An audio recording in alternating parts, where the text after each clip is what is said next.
panindigan kayo kung ano at sino ang nagsabwatan sa nakawan sa gobyerno at kayo ay pagtatanggol ng mamamayang Pilipino.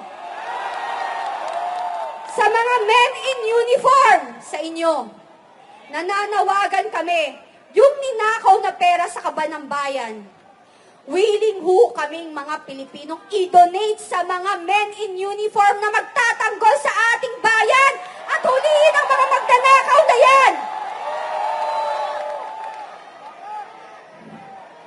Diba? Willing tayo, ninakaw na eh. E di huliin nyo isa't isa, puntahan nyo sa bahay, sure ako may pera doon cash. Maleta. Check nyo yung basement. Sa Forbes. Oh, sige, sa Forbes. Hindi, piling ko wala na sa Forbes. Nasaan? Nasa Makati? Nasa EDSA?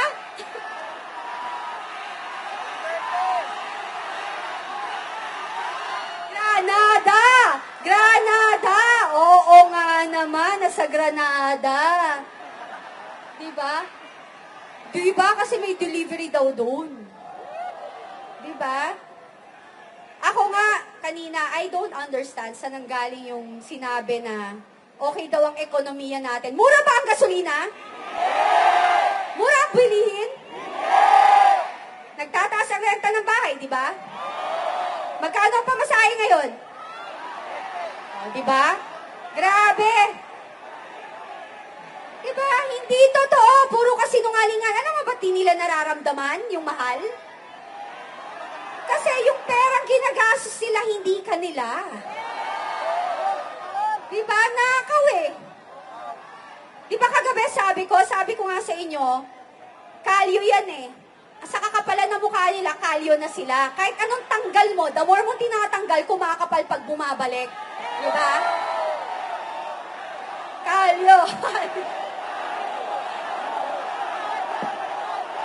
Diba? Kalyo. Pero alam mo, di ba sabi natin, buhaya sila? Hindi na ho buhaya. Hippopotamus na! Diba? Nakita nyo, nagtatabaan eh. Diba? Hipo. Baka sabihin nila, hipo. Hindi, hippopotamus. Diba, laki. Alam niyo po yung hipo, diba, laki nung pag nanganon. Diba? At saka kapal din ang balat nun. Diba? Buhaya.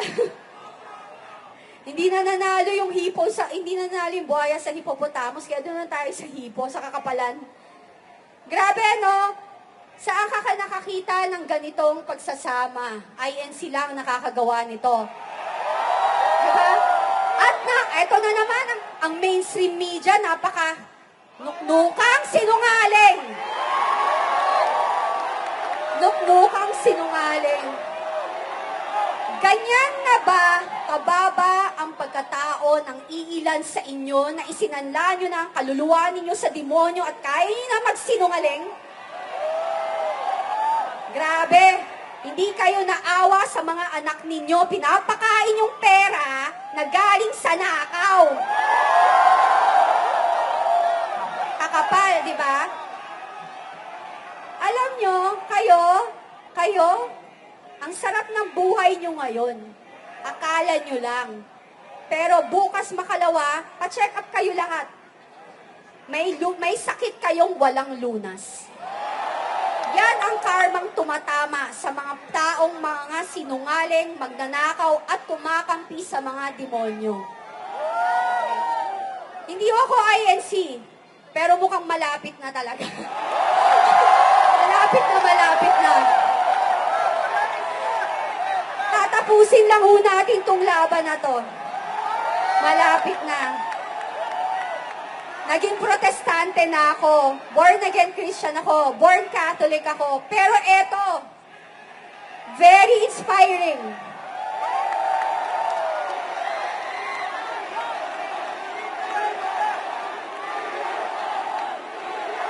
Diba? Eto. Mga kababayan, mga politiko, nakikita niyo yung mga mga bata? Hindi kayo nahihiya? Diba? Andito, nabibilad sa araw, nagsasakripisyo, lumalaban para sa bayan, tas tatawagin yung kulto. Kung sila kulto, gusto ko na maging membro ng kultong to. Diba? Kulto kayo ng kulto, pero kayo, kulto at kul. Anak ko. Ayun, ano masasabi ako? Bakit sila? Sandali lang po. Ba't sila kuto? Diba? Sumisip-sip ng dugo, nanguubos. O diba? Yan ang ginagawa nila sa kaba ng bayan. Suhot. Grabe! Alam mo, ang daming magiging leader ng Iglesia ni Cristo na tunay na ipaglalaban ang mamamayang Pilipino. Diba? Ang gagwapo pa! Kaya kayo dyan na naninira sa Iglesia ni Cristo, inggit-pikit lang kayo. Diba? Inggit na inggit kayo. Hindi nyo kasi kayang gawin to na tunay na sama-sama. Sa mga at saka kayo, yung mga naninira sa inyo, yung mga sandamakmak na page sa Facebook, at saka mga troll, nakalista kayo, ipapatawag namin kayo lahat, di namin kayo papatawarin. Hindi pwede. Sobra na kayo. Sabi nga na sa Bible, di ba? Di ba meron tayong mga anghel na kapag nakakita ng demonyo, hindi pinapatawad, kinikitil agad at inuubos. Ganon dapat. So mamili kayo, mga politician. Sino kakampihan nyo? Ang Diyos sa langit o ang demonyo dito sa ating lupa?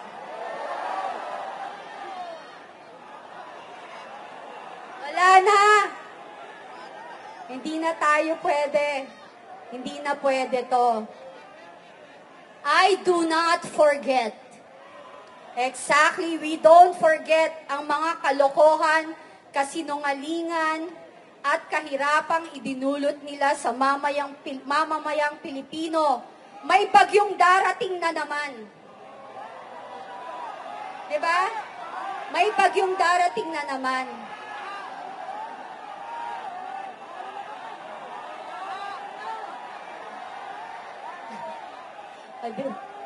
May bagyo. So, eto na naman tayo. Ano na naman sasabihin nila? Ha? Bagyong bongbong. Diba? O kaya bagyong mandarambongbong. Diba? Hindi na.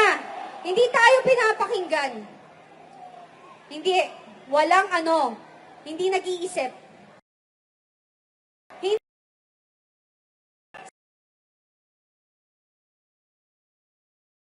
Pag tumatakbo, halos lumuhod sa atin lahat at mangako. Diba? Lahat, langit at lupa, universe, kung pwede lang sungkitin yung buwan, ibibigay sa atin. Pero pag nanalo na, nasa na tayo lahat? Wala. So, sa darating na eleksyon, matalino kayong INC hindi makakalimot. Yung mga dati, pinagbibigyan nila, INC ay pinagbibigyan kakamali.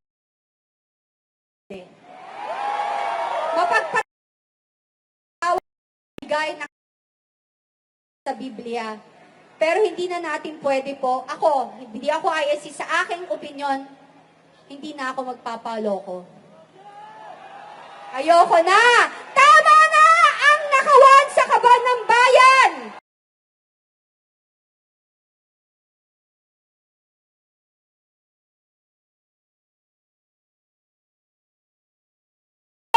Sa inyong mga magnanakaw, sa mainstream media ng mga sinungaling at mga bayarang troll at sinungaling, tatama ang karma sa iyo simula sa minutong ito.